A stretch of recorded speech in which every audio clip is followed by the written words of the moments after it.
Hi guys, welcome back to Sonu Gowda YouTube channel. ನೀವೇನಾದರೂ ನಮ್ಮ ಚಾನಲ್ನ ಫಸ್ಟ್ ಟೈಮ್ ನೋಡ್ತಾ ಇದ್ದರೆ ಮತ್ತಷ್ಟು ವೀಡಿಯೋಸ್ಗಾಗಿ ಸಬ್ಸ್ಕ್ರೈಬ್ ಮಾಡ್ಕೊಳ್ಳಿ ಆ್ಯಂಡ್ ಸಪೋರ್ಟ್ ಮಾಡಿ.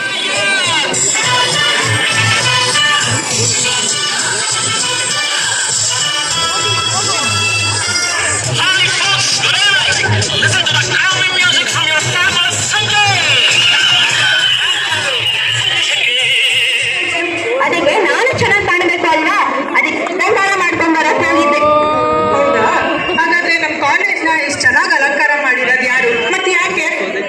ಇಲ್ಲ, ನಮ್ಮ ಕಾಲೇಜಲ್ಲಿ ಯಾವುದೇ ಸಂಭ್ರಮ ಆಗಿರ್ಲಿ, ಯಾವುದೇ ಕಾರ್ಯಕ್ರಮ ಆಗಿರ್ಲಿ, ಅದನ್ನ ಆಚರಿಸಕ್ಕೆ ಗಜಾನನಯುತಂ ಗಣೇಶ್ವರಂ ಗಜಾನನಯುತಂ ಗಣೇಶ್ವರಂ ಶ್ರೀ ಗಜಾನನಯುತಂ ಗಣೇಶ್ವರಂ ಶ್ರೀ ಭಜಾಮಿ ಸತತಂ ಸುರೇಶ್ವರಂ ಶ್ರೀ ಗಜಾನನಯುತಂ ಗಣೇಶ್ವರಂ ಶ್ರೀ.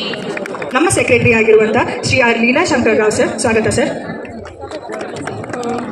ನಮ್ಮ ಸಿಇಒ ಆಗಿರುವಂತಹ ಡಾಕ್ಟರ್ KBA ಬಾಲಾಜಿ ಸರ್, ನಮಸ್ಕಾರ ಸರ್, ಸ್ವಾಗತ. ನಮ್ಮ ನೆಚ್ಚಿನ ಪ್ರಾಂಶುಪಾಲರಾಗಿರುವಂತಹ ಡಾಕ್ಟರ್ K ರಾಮನರಸಿಂಹ ಸರ್, ಸ್ವಾಗತ ಸರ್. ಅಸೋಸಿಯೇಟ್ ಡೈರೆಕ್ಟರ್ ಹಾಗೂ ಮೆಕ್ಯಾನಿಕಲ್ ವಿಭಾಗದ ಮುಖ್ಯಸ್ಥರಾಗಿರುವಂತಹ ಬಾಲಾಜಿ ಸರ್, ಸ್ವಾಗತ ಸರ್. KS ಸ್ಕೂಲ್ ಆಫ್ ಆರ್ಕಿಟೆಕ್ಚರ್ನ ಪ್ರಾಂಶುಪಾಲರಾಗಿರುವಂತಹ ತ್ರಿವಿಕ್ರಮ್ ಸರ್, ಸ್ವಾಗತ ಸರ್. KS ಪಾಲಿಟೆಕ್ನಿಕ್ಕಿನ ಪ್ರಾಂಶುಪಾಲರಾಗಿರುವಂತಹ ಸುರೇಶ್ ಕೆ ಸರ್, ಸ್ವಾಗತ ಸರ್.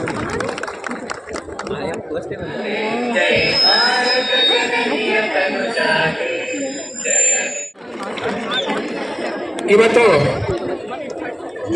ಇಲ್ಲಿ ಕರ್ನಾಟಕ 69ನೇ ರಾಜ್ಯೋತ್ಸವ ತುಂಬಾ ಹಬ್ಬದ ರೀತಿಯಲ್ಲಿ, ಈ ಕ್ಲೈಮೇಟು ಎಷ್ಟು ಚೆನ್ನಾಗಿದೆ. ನೀವೆಲ್ಲರೂ ತುಂಬಾ ಸಂತೋಷವಾಗಿ ಪಾರ್ಟಿಸಿಪೇಷನ್ ಮಾಡಿದ್ದೀರಾ. ನಮ್ಮ ಪ್ರಿನ್ಸಿಪಾಲ್ ಅದೃಷ್ಟ ನಮ್ಮ ಅದೃಷ್ಟ ಅಂತ ಹೇಳಬೇಕು. ಮಳೆ ಬರ್ತಾ ಇತ್ತು ಅರ್ಧ ಗಂಟೆ ಮುಂಚೆ. Very lucky to have participated in this 69 celebration.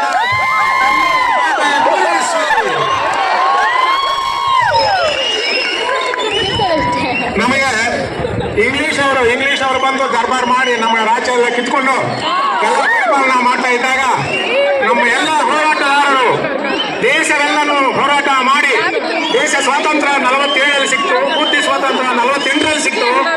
ಅದೇ ರೀತಿ ನಮಗೆ ಕರ್ನಾಟಕ ಮಾತಾ ಭುವನೇಶ್ವರಿ ಕನ್ನಡಿಗರಿಗೆ ಸ್ವಾತಂತ್ರ್ಯ 1956 ಅಲ್ಲಿ ಡಿಕ್ಲೇರ್ ಮಾಡಿದ್ರು. ಅದಕ್ಕೂ ಮುಂಚೆ ನಾವು ಭಾಷೇತರ 4 ರಾಷ್ಟ್ರಗಳು ಎಲ್ಲ ಮದ್ರಾಸ್ ಪ್ರಾವಿನ್ಸ್ ಅಲ್ಲಿ ಇತ್ತು. 1931ನಲ್ಲಿ ಫಸ್ಟ್ ಆ ಪ್ರಾಂತ್ಯಕ್ಕೆ ಚೀಫ್ ಮಿನಿಸ್ಟರ್ ಆಗಿ ಬುಲ್ಲಿನಿ ಮುನ್ಸಾಮಿನಾಯ್ಡು ಅಂತ. ಎಲ್ಲ ಫ್ಯಾಕಲ್ಟೀಸ್ಗೂ ಇಲ್ಲಿ ಬಂದಿರತಕ್ಕ ಎಲ್ಲ ವಿದ್ಯಾರ್ಥಿನಿಯರಿಗೂ ನನ್ನ ಹೃದಯಪೂರ್ವಕ ಸ್ವಾಗತ, ಹೃದಯಪೂರ್ವಕ ಕನ್ನಡ ರಾಜ್ಯೋತ್ಸವದ ಶುಭಾಶಯಗಳು. ಒಂದು ಮಾತು ಶ್ರೇಷ್ಠ, ಯಾಕಂದ್ರೆ ಸಿಲಿಕಾನ್ ಸಿಟಿ ನಮ್ಮ ಬೆಂಗಳೂರು. ಸೊ ಇದೆಲ್ಲ ಇಷ್ಟು ಶ್ರೇಷ್ಠವಾದ ನಮ್ಮ ಕನ್ನಡವನ್ನು ನಾವು ಇನ್ನೂ ತುಂಬಾ ಶ್ರೇಷ್ಠವಾಗಿ ಬೆಳೆಸಬೇಕು. ನಮ್ಮ ಕೈಯೆಲ್ಲ ಆದಷ್ಟು ಸಹಕಾರ ಕೊಟ್ಟು ನಾವು ಯಾವತ್ತಿಗೂ ಶ್ರೇಷ್ಠನೇ ಅನಿಸ್ಕೋಬೇಕಂತ ನನ್ನ ಆಸೆ. ಎಲ್ರಿಗೂ ಮತ್ತೊಮ್ಮ ಕನ್ನಡ ರಾಜ್ಯೋತ್ಸವದ ಶುಭಾಶಯಗಳು. Thank you all. Thank you.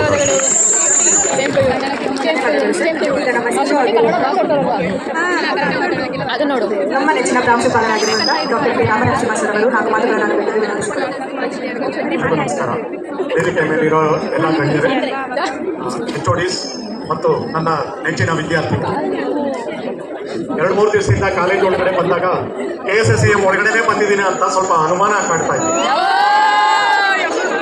ಯಾಕೆಂದ್ರೆ 3 ದಿನದಿಂದನೇ ಇಲ್ಲಿ ಅರೇಂಜ್ಮೆಂಟ್ಸ್ ಅನ್ನ ಪ್ರಾರಂಭ ಮಾಡಿದ್ದಾರೆ.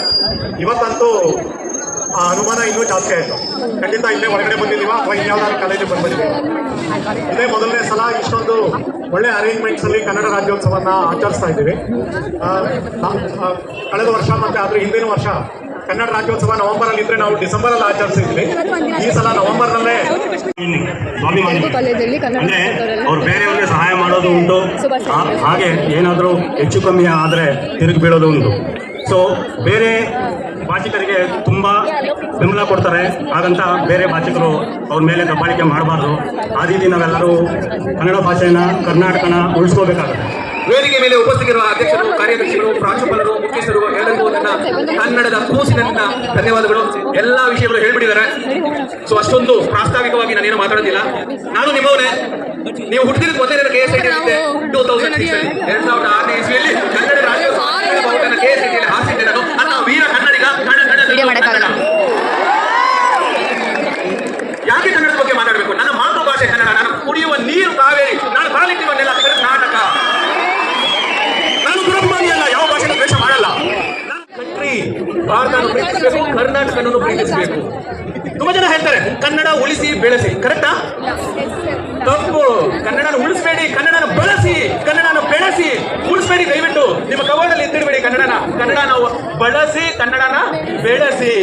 ಕನ್ನಡ ಮಾತಾಡೋದಕ್ಕೆ ಧೈರ್ಯ ಬೇಕು, ಹೆಮ್ಮೆ ಪಡಬೇಕು. ಒಂದೇ ಒಂದು ಲೈಟರ್ ನೋಟ್ ಹೇಳ್ಬಿಟ್ಟಿಗೆ ನಮ್ಮ ಕನ್ನಡಿಗರ ಬಗ್ಗೆ. ಫಾರ್ ಎಕ್ಸಾಂಪಲ್, ಎಲ್ಲ ದುಬೈಯಲ್ಲಿ ಮೀಟ್ ಮಾಡಿದ್ರು ಅನ್ಕೊಳ್ಳಿ ಇಬ್ಬರು ಕನ್ನಡಿಗರು. ಯಾವ ಭಾಷೆಯಲ್ಲಿ ಮಾತಾಡ್ಬೋದು? ಆನೆಸ್ಟ್ ಆಗಿ ಹೇಳಿ, ಕನ್ನಡಿಗರು ಹೆಂಗ್ ಕಂಡಿಡಿಬೇಕು? ನ್ಯೂಯಾರ್ಕ್ ಅಲ್ಲಿ, ದುಬೈಯಲ್ಲಿ, ಆಸ್ಟ್ರೇಲಿಯಲ್ಲಿ ಕನ್ನಡಿಗರು ಹೆಂಗ್ ಕಂಡಿಡಿಯೋದು? ಯಾರೋ ಇಬ್ರು ನಿಂತಿರ್ತಾರೆ ಕನ್ನಡಿಗರು, ಇಬ್ರು ಇಂಗ್ಲಿಷ್ ಅಲ್ಲಿ ಮಾತಾಡ್ತಿರ್ತಾರೆ. ಅವರು ಅಪ್ಪಟ ಕನ್ನಡಿಗರು. ಯಾಕೆ ಇಷ್ಟೊಂದು ಸೈಲೆಂಟ್ ಆಗ್ಬಿಟ್ರಿ? ಕೇಳಿಸ್ತಿಲ್ವಾ? ಅರ್ಥ ಆಗ್ಲಿಲ್ವಾ? ನಾನು ವಿಡಿಯೋ ಸಿಲೆಬಸ್ ಹೇಳ್ತಾ ಇಲ್ಲ. ಸೊ ಕನ್ನಡನ ಉಳಿಸಿ, ಕನ್ನಡನ ಬೆಳೆಸಿ, ಕನ್ನಡನ ಬಳಸಿ. ಇನ್ನೊಂದಿದೆ ಕೇಳಿದಿರಾ? ಸಿರಿಗನ್ನಡಂ ಗೆಲ್ಗೆ, ಸಿರಿಗನ್ನಡಂ ಬಾಳ್ಗೆ. ನೀವು ಕನ್ನಡನೇ ಮಾತಾಡಬೇಕು ಅಂದ್ರೆ ಅಪ್ಪಟ ಕನ್ನಡ ಮಾತಾಡುವ ಅಗತ್ಯ ಇಲ್ಲ. ಡಿಕ್ಷನರಿಲಿರೋ ಕ್ವಶನ್ ಇಂಗ್ಲಿಷ್ ಇಂದ ತಗೊಳ್ಳಿ, ಫ್ರೆಂಚ್ ಇಂದ ತಗೊಳ್ಳಿ, ತೆಲುಗುವಿಂದ ತಗೊಳ್ಳಿ, ಸಂಸ್ಕೃತದಿಂದ ತಗೊಳ್ಳಿ, ತಮಿಳಿಂದ ತಗೊಳ್ಳಿ. ಯಾವುದೇ ಒಂದು ಭಾಷೆ ಬೆಳಿಬೇಕು ಅಂದ್ರೆ ಎಲ್ಲಾ ಭಾಷೆಗಳಿಂದಲೂ ತಗೋಬೇಕು, ಎಲ್ಲಾ ಭಾಷೆಗಳಿಂದ ತಗೋಬೇಕು. ನೀವೇನಾದ್ರೂ ನ್ಯಾರೋ ಮೈಂಡ್ ಆಗಿ ನಾನು ಅಪ್ಪಟ ಕನ್ನಡ ಪದನೆ ಮಾತಾಡಿ ಯಾರು ಕಾಂಪೀಟ್ ಮಾಡಕ್ ಹೋಗ್ಬೇಡಿ. ನಿಮ್ಗೆ ಎಷ್ಟು ಸಾಧ್ಯ ಆಗುತ್ತೋ ಅಷ್ಟು ಕನ್ನಡ ಬಳಸಿ. ಮನೆಯಲ್ಲಿ ಕನ್ನಡ ದಿನಪತ್ರಿಕೆ ತಗೊಳ್ಳಿ. Feel proud to read newspaper, Kannada newspaper in flight also. ಅಲ್ಲೇ ಟೈಮ್ಸ್ ಆಫ್ ಇಂಡಿಯಾ ಓದಲೇಬೇಕು ಅಂತ ಏನೂ ಇಲ್ಲ. ಸೊ ತುಂಬಾ ಹೆಮ್ಮೆ ಪಡಿ. ಕನ್ನಡದ ವರನಟ ರಾಜ್ಕುಮಾರ್ ನಮ್ಮವರು ಅಂತ ಹೇಳಿದ್ರು, ಅಪ್ಪು ನಮ್ಮವರು ಅಂತ ಹೇಳಿದ್ರು. ಇಡೀ ಭಾರತದಲ್ಲಿ ಐರನ್ ಮ್ಯಾನ್ ಆಫ್ ಇಂಡಿಯಾ ಅಂದ್ರೆ ಯಾರು? ಸರ್ದಾರ್ ವಲ್ಲಭಭಾಯ್ ಪಟೇಲ್. ಸ್ವಾತಂತ್ರ್ಯ ತಂದ್ಕೊಟ್ರು, ಭಾರತನ ಒಗ್ಗೂಡಿಸಿದ್ರು. ಭಾರತನ ಒಗ್ಗೂಡಿಸೋದಕ್ಕೆ ಎಲ್ಲಾ ರಾಜ್ಯಗಳಿಗೂ ಓಡಾಡಬೇಕಾಗಿತ್ತು. ಯಾರು ಫ್ಲೈಟ್ ಕೊಟ್ಟಿದ್ದು ಅವ್ರಿಗೆ? ಜಯಚಾಮರಾಜೇಂದ್ರ ಒಡೆಯರ್ ಫ್ಲೈಟ್ ಕೊಟ್ಟು ಎಲ್ಲ ರಾಜ್ಯಗಳಿಗೆ ಹೋಗಿ ಎಲ್ಲ ಇಡೀ ಭಾರತ ಸೇರ್ಸಕ್ಕೆ ಫ್ಲೈಟ್ ಕೊಟ್ಟಿದ್ದು ಜವಾಹರ್ಲಾಲ್ ನೆಹರು ಕಳಿಸಿದ್ರು ಸರ್ದಾರ್ ವಲ್ಲಭಭಾಯ್ ಪಟೇಲ್. ಇಡೀ ಭಾರತದಲ್ಲಿ ನಿಮಗೆ ಸಹಾಯ ಮಾಡಕ್ಕಿರೋದು ಒಡೆಯರ್ ಒಬ್ಬರೇ. ಹೋಗಿ chartered flight with pilot fuel ಕೊಟ್ಟು ಕಳಿಸಿದ್ರು. ಅವರು ಹೈದರಾಬಾದ್, ನಿಜಾಮು, ಮಧ್ಯಪ್ರದೇಶ, ಕಾಶ್ಮೀರ ಹತ್ರ ಓಡಾಡಿ ಸೇರಿಸಿದ್ದು. ಎಲ್ಲಿದೆ ಒಡೆಯರ್ ಪ್ರತಿಮೆ? ಎಲ್ಲಿದೆ? ಇಡೀ ಭಾರತದಲ್ಲಿ ವಾಣಿ ವಿಲಾಸ್ ಆಸ್ಪತ್ರೆ ಎದುರುಗಡೆ. ಇಡೀ ಭಾರತದಲ್ಲಿ ಮಹಿಳೆಯರಿಗೆ ಎಜುಕೇಶನ್ ಅನ್ನೋದಿಲ್ಲ. ಈಗೆಲ್ಲ ಮಾತಾಡ್ತೀರಿ ಕೋವಿಡ್ ವ್ಯಾಕ್ಸಿನ್ ಅಂತ. ಇಡೀ ಭಾರತದಲ್ಲಿ ಫಸ್ಟ್ ವ್ಯಾಕ್ಸಿನ್ ತಗೊಂಡಿದ್ದು ಮೈಸೂರಿನವರು, ಕರ್ನಾಟಕದವರು. ಇಡೀ ದೇಶ ಹೆದರ್ತಿತ್ತು. ಇಂಗ್ಲೆಂಡ್ ಇಂದ ವ್ಯಾಕ್ಸಿನ್ ಬಂತು, ಬಾಂಬೆಯಲ್ಲಿ ಯಾರೋ ತಗೊಂಡ್ರು, ಜ್ವರ ಇತ್ತು.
ಯಾಕೆ ಬಂದ ಯೋಚವಾಗುತ್ತಾ ಇಲ್ಲ. ಅಷ್ಟು ಮಾತ್ರವಲ್ಲ, ಹಸಿವೆಯು ಹೆಚ್ಚಾಗುತ್ತಾ ಇದೆ. ಎತ್ತರವಾದಂತಹ ಪರ್ವತವನ್ನು ಕಾಣಿಸುತ್ತಾ ಇದೆ. ಅದಕ್ಕಾಗಿ ಆ ಕಡೆ ಈ ಕಡೆ ಸಂಚರಿಸುತ್ತಾ ಇದ್ದಾರೆ. ಅಲ್ಲಿಗೆ ನಾವು ಹೋದೆ ಎಂದಾದರೆ ಆಹಾರ ಸಿಗುವುದಕ್ಕೆ ಸಾಧ್ಯ, ನಾವು ಯಾರು ಎನ್ನುವಂತಹ ವಿಚಾರ ತಿಳಿಯುವುದಕ್ಕೆ ಸಾಧ್ಯ. ಏರಿ ಮತ್ತೆ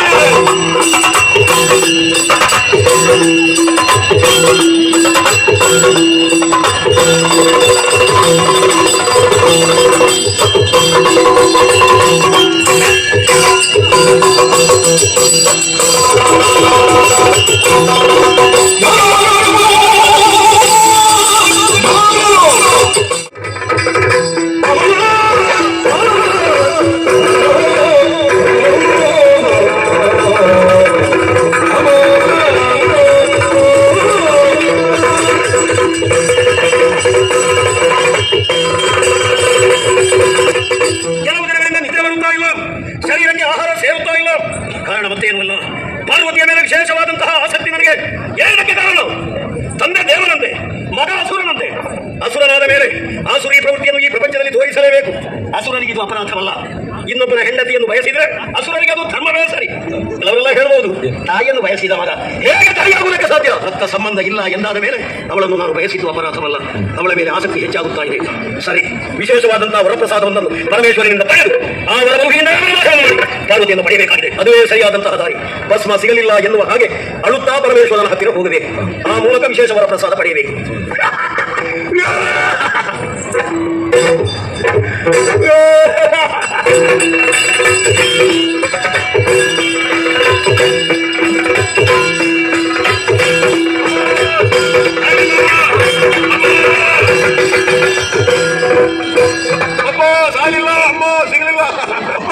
ಭೂಲೋಕದಲ್ಲಿ ಯಾರು ಸಾಯಲಿ. ಭೂಲೋಕದಿಂದ ಇಲ್ಲಿಗೆ ಬರುವಾಗ ನಾನು ಯೋಚಿಸುತ್ತಾ ಬಂದದ್ದು ಒಂದನ್ನೇ, ಈ ಅಪ್ಪನಿಗೊಂದು ವ್ಯವಸ್ಥೆ ಹೇಗೆ ವಿಶೇಷವಾದ ಒಂದು ವರಪ್ರಸಾದವನ್ನು ನೀವು ಕೊಡಬೇಕು. ಉರಿಹಸ್ತದ ವರ. ಈ ಉರಿಹಸ್ತದಲ್ಲಿ 3 ಕೆಲಸ ಆಗ್ತದೆ. ಯಾರ ತಲೆ ಮೇಲೆ ಕೈ ಇರುತ್ತೇವೆ ಸಾಯ್ತಾರೆ, ಭಸ್ಮ ಆಗ್ತಾರೆ. ಅಲ್ಲಿಂದಲೇ ಕೈಯನ್ನು ಕೆಳಗೆ ಕೊಂಡು ಹೋಗುವುದು, ಭಸ್ಮ ಹೆಕ್ಕುವುದು, ಹರಿವಾಣಕ್ಕೆ ಹಾಕುವುದು, ನಿನಗೆ ಕೊಡುವುದು, ನೀನು ಧರಿಸುವುದು. ಇಷ್ಟು ಸಮಯ ಎಷ್ಟು ಬುದ್ಧಿವಂತರಾಗಿದ್ದೀರಿ, ಎಷ್ಟು ಯೋಚನೆ ಮಾಡಿದೆ. ಸುಮ್ಮನೆ ಸಮಯ ವ್ಯರ್ಥ ಮಾಡಬೇಕು. ನಮಗೆ ಬೇಗ ಮುಗಿಸಬೇಕು, ಬೇಗ ಮುಗಿಸಬೇಕು. ನನ್ನ ಮಗನಿಗೆ ಉರಿಹಸ್ತವನ್ನು ಕಳಿಸಿದ್ದೇನೆ.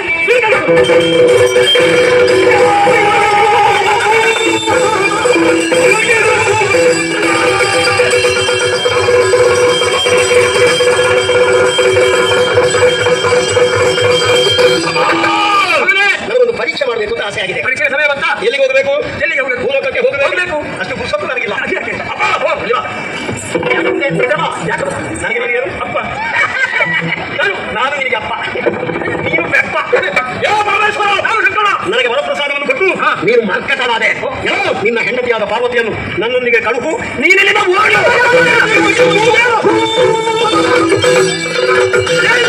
ಹಣೆ ಹಾಕ್ರಿಯೋ ಅಲ್ಲ ನಮ್ಮ ಕೈ ಹಾಕ್ರಿಯೋ.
ಸುಂದರ ರೂಪದಿ ಸುಂದರ ರೂಪದಿ ಸುಂದರ ರೂಪದಿ ಸುಂದರ ರೂಪದಿ ಸುಂದರ ರೂಪದಿ ಮಂದಗಮನದಿ ಮಂದಗಮನದಿ ಸುಂದರ ರೂಪದಿ ಸುಂದರ ರೂಪದಿ ಮಂದಗಮನದಿ ಮಂದಗಮನದಿ ಮಂದಗಮನದಿ ಗಮನದಿ ಗಮನದಿ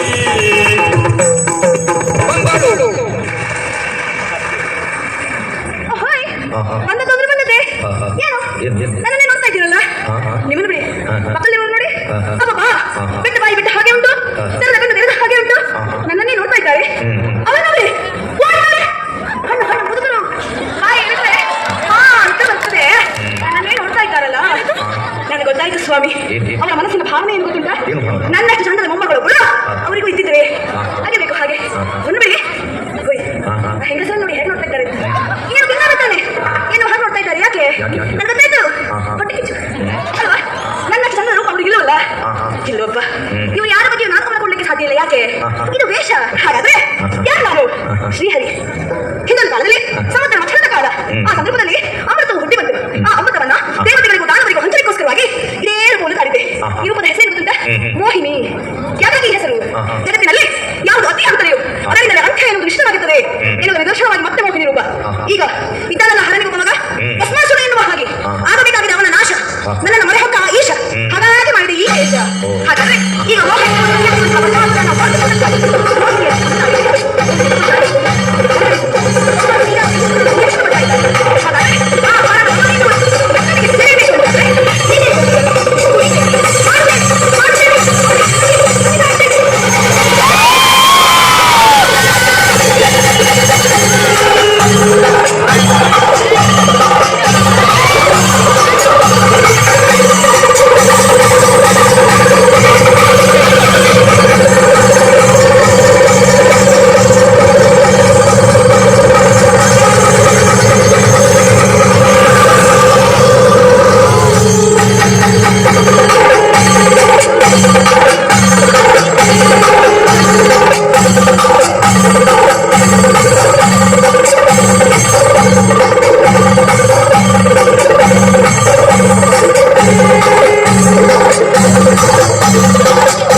ನನ್ನ ಆರಾಧ್ಯ ಕುಲ ಶ್ರೀನಿವಾಸರಾಗಿದ್ದಾರೆ.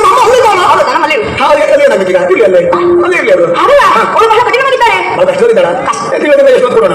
ಅದು ಕೊಡ್ಬೇಕು ಅವ್ರು ಏನು ನನ್ನ ಮದುವೆ ಆಗ ಪೂರ್ವದಲ್ಲಿ ನನ್ನದು ಅದೇನಿಲ್ಲ ಹರಕೆಯನ್ನು ಏನ್ ಹಾರಕ್ಕೆ ಎಷ್ಟು ಕುರಿ ಬಲಿ ಕೊಡ್ಬೇಕು, ಎಷ್ಟು ಕೋಳಿ ಬಲಿ ಕೊಡ್ಬೇಕು. ಇವತ್ತು ಹೋಗಿ ನಮ್ಮ ಮನೆಗೆ ಕುರಿ ಬಲಿ ಕೊಟ್ಟು ಹಾಕಿ ಮುಗಿಸ್ಬರ್ತೇನೆ. ಗೊತ್ತಾಯ್ತು, ನೀನು ಹರಕೆ ಅದಲ್ಲ ಯಾವೇ ನನ್ನ ಹರಕೆ ಅನ್ನಲ್ಲ, ನಾನು ನಾಟಿಗತ್ತಿ. ನಿನ್ನ ನೋಡಿ ನಾನು ಏನು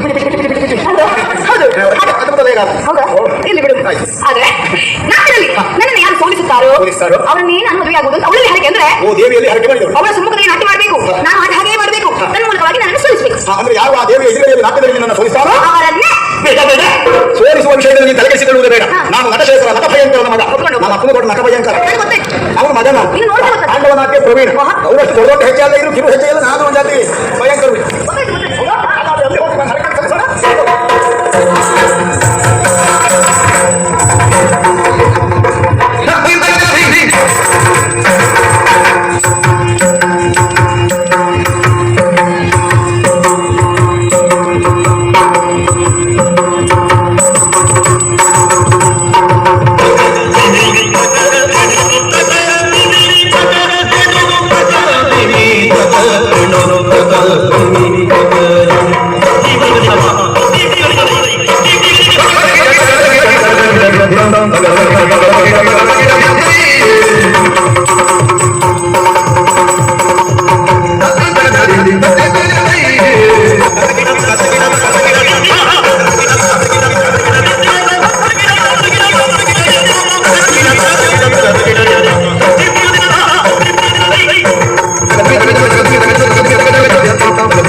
ಎಲ್ಲರೂ ಚಪ್ಪಾಳೆಯೊಂದಿಗೆ ಪ್ರೋತ್ಸಾಹಿಸಬೇಕೆಂದು ಹೇಳಿಕೊಳ್ಳುತ್ತೇನೆ. ಜೋರಾದ ಚಪ್ಪಾಳೆ.